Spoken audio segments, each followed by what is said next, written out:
os direitos trabalhistas dos jogadores e como os contratos de trabalho são assinados com os clubes. Será que o que vale para um trabalhador comum também se aplica no mundo do futebol? É o que você confere agora na terceira reportagem da série Futebol é Trabalho.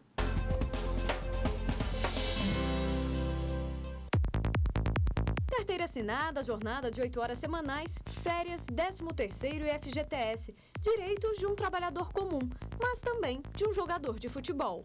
Olha, o jogador de futebol é um trabalhador como outro qualquer, né? Nós temos carteira assinada, pagamos todos os impostos. A profissão é regulamentada por uma lei específica, a 9.615 de 1998, mais conhecida como Lei Pelé, que tem algumas peculiaridades em relação aos direitos do trabalhador comum. Uma delas é o prazo de vigência do contrato de trabalho do jogador de futebol, que deve ser determinado, mínimo 3 meses, máximo 5 anos. Como jogador de futebol, pela própria Lei Pelé, ele tem um contrato de trabalho determinado, prazo máximo de 5 anos para cada contrato, é que não há, portanto, quando da rescisão contratual, aquela obrigação de pagamento da multa de 40% que se aplica aos trabalhadores, digamos, vou chamar assim, comuns. Mas embora os jogadores de futebol estejam amparados por uma legislação específica e também pela CLT, a relação trabalhista entre o clube e o atleta tem ganhado destaque nas discussões jurídicas. A maioria dos clubes de futebol, grande parte não está seguindo certinho ali o que tem que se seguir. Ou seja, eles acabam descumprindo 99% dos contratos em vigor. Ou seja, deixa de pagar várias coisas.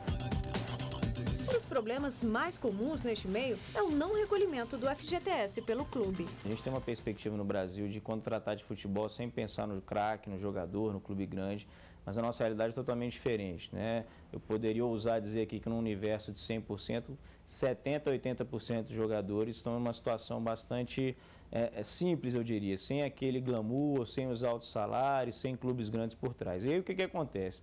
Esses outros clubes, sob a justificativa que se não tomassem essas práticas não conseguiriam sobreviver, começam a não depositar FGTS, que é muito comum. É tão comum não depositar FGTS que a Lei Pelé até expressamente fixou uma regra da rescisão indireta. Falta fiscalização, sim, né? O que seria correto? Deveria ter uma lei que exigisse do empregador demonstrar para o seu empregado, junto com o salário, que recolheu. Um outro problema que incomoda os jogadores é em relação à aposentadoria. Infelizmente, a gente não consegue se aposentar ali dentro do futebol, porque o tempo é muito curto, coisa que eu acho que deveria ser revisto, né? Porque se você for analisar, o trabalhador normal consegue pagar todos os seus impostos, né, ao longo de vários anos, se eu não me engano, são 30, 35 anos de trabalho prestado ou por idade, né? O jogador de futebol, ele ali tem a vida útil de 10 anos. O ministro Valmir Oliveira da Costa, do Tribunal Superior do Trabalho, explica por que é tão difícil o atleta se aposentar como jogador de futebol. Qualquer trabalhador que tem um regime geral da Previdência Social, porque acho que é quase impossível que um atleta profissional de futebol trabalhe durante 35 anos para poder se aposentar como jogador.